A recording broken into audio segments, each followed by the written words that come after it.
SIR আবহে বাংলাতে যে ভয়ানক চিত্র ধরা পড়লো তা কিন্তু গোটা ভারতের কাছে বাংলার যে মান সম্মান তা কিন্তু বড়সড় প্রশ্নের মুখে ঠেলে দিল।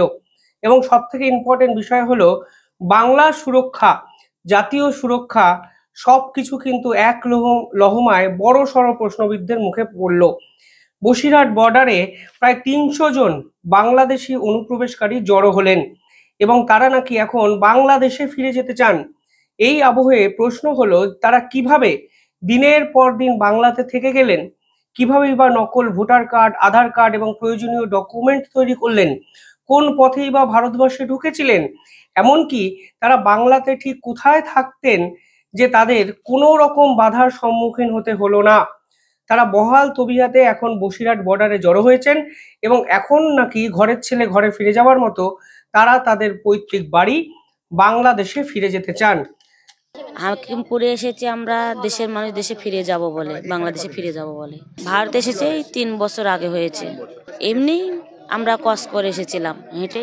হ্যাঁ, সীমানা ফাঁকা ছিল তাই এসেছি। বাংলাদেশে ফেরত যাব কেন, এখানে অনেক বাংলাদেশি নাগরিক রাখতে চাচ্ছে না এবং খাওয়া চলাফেরা অনেকটাই সমস্যা হচ্ছে, কোনো কাজকর্ম দিবে না। খেটে খেতাম আমরা, কাজের উপর নির্ভর ছিল সবকিছুই আমাদের। এবং এই পুরো বিষয়টি আন্তর্জাতিক স্তরেও কিন্তু প্রভাব ফেলতে শুরু করেছে যে এই ধরনের ইল্লিগাল মাইগ্রেন্ট এই সমস্যা আসলে ভারত নির্মূল করার যখন চেষ্টা করছে তখন ভারতেরই একটি রাজ্য থেকে এই ধরনের চিত্র কিন্তু উঠে এলো, যেখানে আবার তারা ক্যামেরার সামনে পরিষ্কার বলছেন আমাদের বাড়ি বাংলাদেশে, আমরা বাংলাদেশে ফিরে যেতে চাই। কাউকে প্রশ্ন করা হলো যে আপনারা কিভাবে এসেছেন, তখন তারা বললেন 2 বছর আগে এসেছি তো মনে নেই। কেউ আবার বোবা হয়ে থাকার নাটক করলেন। সব মিলিয়ে আজকে দিনভর ভারত ও বাংলাদেশ সীমান্তের যে বিরল চিত্র আমরা দেখলাম তা কিন্তু অত্যন্ত ভয়ঙ্কর এবং তা কিন্তু অনেক বড় প্রশ্ন চিহ্ন তুলে দিল। বাংলাদেশের রাজশাহী জেলা বাড়ি। আমার সাথে আমার একটা বাচ্চা আর আমি এখন চাইছি যে নিজের দেশে নিজে আমরা ফেরত যেতে চাই। আমরা সরকারের কাছে এতটুকুই আবেদন জানাচ্ছি যে আমরা এই বাল বাচ্চালে রাস্তাঘাটে আছি, যেন আমাদের যেন নিজের দেশে নিজে একটু ফেরত দেয়, এতটুকুই রিকোয়েস্ট করি আমরা। গোটা দেশ জুড়ে অবৈধ বাংলাদেশিকে পাকড়াও করার অভিযান বিভিন্ন রাজ্যে কিন্তু চলছে। মুম্বাই পুলিশ 1000 জনের বেশি ইল্লিগাল বাংলাদেশিকে তাদের দেশে কিন্তু পাঠিয়ে দিয়েছে এবং যে তথ্য তারা প্রকাশ করেছে সেখানে বলা হচ্ছে 401টি ক্রিমিনাল কেস তাদের বিপক্ষে কিন্তু করা হয়েছে। অর্থাৎ মুম্বাই পুলিশ আজকে পরিষ্কার বুঝিয়ে দিয়েছেন যে তারা কোনো অবস্থাতেই অবৈধ অনুপ্রবেশকারীকে প্রশ্রয় দেবে না এবং কোনো অবস্থাতেই জাতীয় সুরক্ষার সঙ্গে কোনো রকম খামখেয়ালিপনা তারা করবে না। শুধু মুম্বাই পুলিশ নয়, দেখুন আজকে উড়িষ্যা থেকেও 20 জন ইল্লিগাল বাংলাদেশিকে ধরা হয়েছে এবং এই 20 জনের মধ্যে 12 জন কিন্তু ছিল মহিলা এবং বাকি 8 জন ছিল হলো শিশু। এমনকি অরুণাচল প্রদেশেও আজকে ইল্লিগাল অনুপ্রবেশকারীদের বিপক্ষে আন্দোলন শুরু হয়েছে এবং সেখানে পরিষ্কার বলে দেওয়া হয়েছে যে তাদেরকে ভারত ছাড়তে হবে। উড়িষ্যার এই ঘটনায় আরো একটি লেয়ার আছে।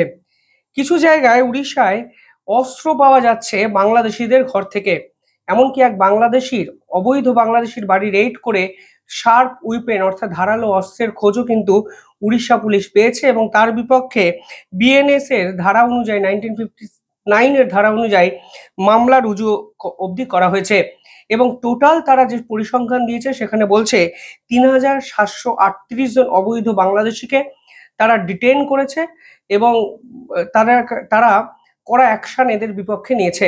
অর্থাৎ মুম্বাই, অরুণাচল প্রদেশ, উড়িষ্যা শুধু রাজ্যগুলোর নাম বদলাচ্ছে কিন্তু সে রাজ্যের পুলিশ, সে রাজ্যের র্যাপিড অ্যাকশন ফোর্স অবৈধ অনুপ্রবেশকারী তাড়াতে কিন্তু কড়া অ্যাকশন নিচ্ছে তা কিন্তু পরিষ্কার হয়ে যাচ্ছে।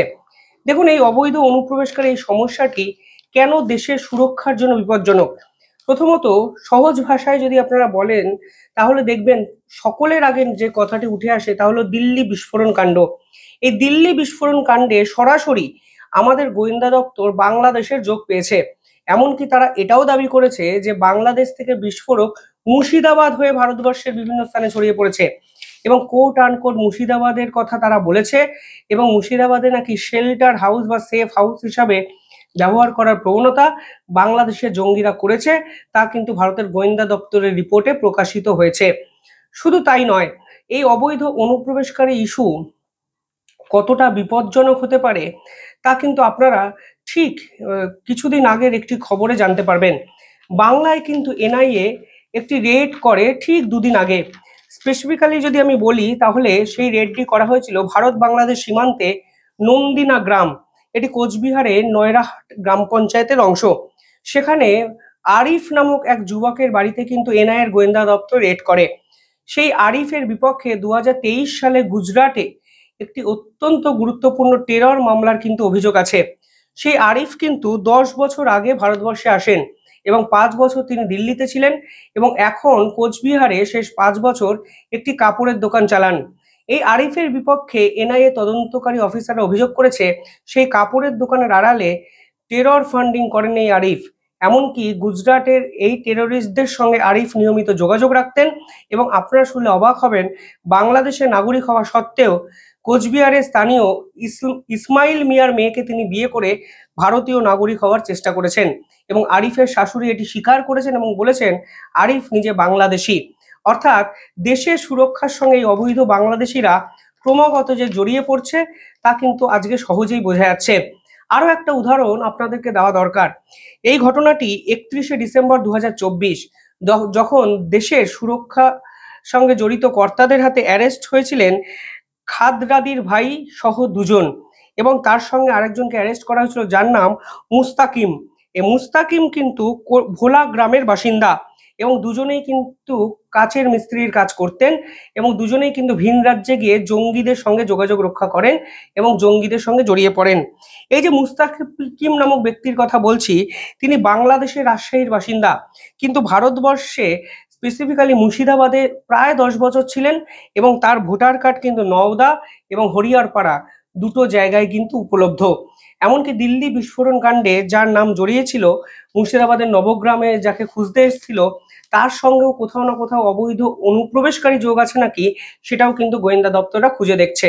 অর্থাৎ এই অবৈধ অনুপ্রবেশকারী শুধুমাত্র ভোট ব্যাংকের রাজনৈতিক উপজীব্য নয়, দেশের সুরক্ষার জন্য অত্যন্ত বিপজ্জনক এবং দেশের সুরক্ষা, জাতীয় সুরক্ষা না ভেবে আমরা যদি এদেরকে প্রশ্রয় দিই তাহলে হয়তো আমরা নিজের কবরটি নিজেই খুঁড়ব। যাই হোক, বসিরহাট থেকে যে ছবি যে ভিডিও আজকে এলো তা কিন্তু আমাদেরকে ভাবায় এবং এসআইআরকে কেন এই বাংলায় অত্যন্ত গুরুত্ব সহকারে করা উচিত তাও কিন্তু আমাদেরকে বুঝিয়ে দেয়। যাই হোক, কমেন্টে জানাবেন আপনারা কিভাবে দেখছেন পুরো বিষয়টি। দেখতে থাকুন দ্য ইন্ডিপেন্ডেন্ট নেটওয়ার্ক। ধন্যবাদ।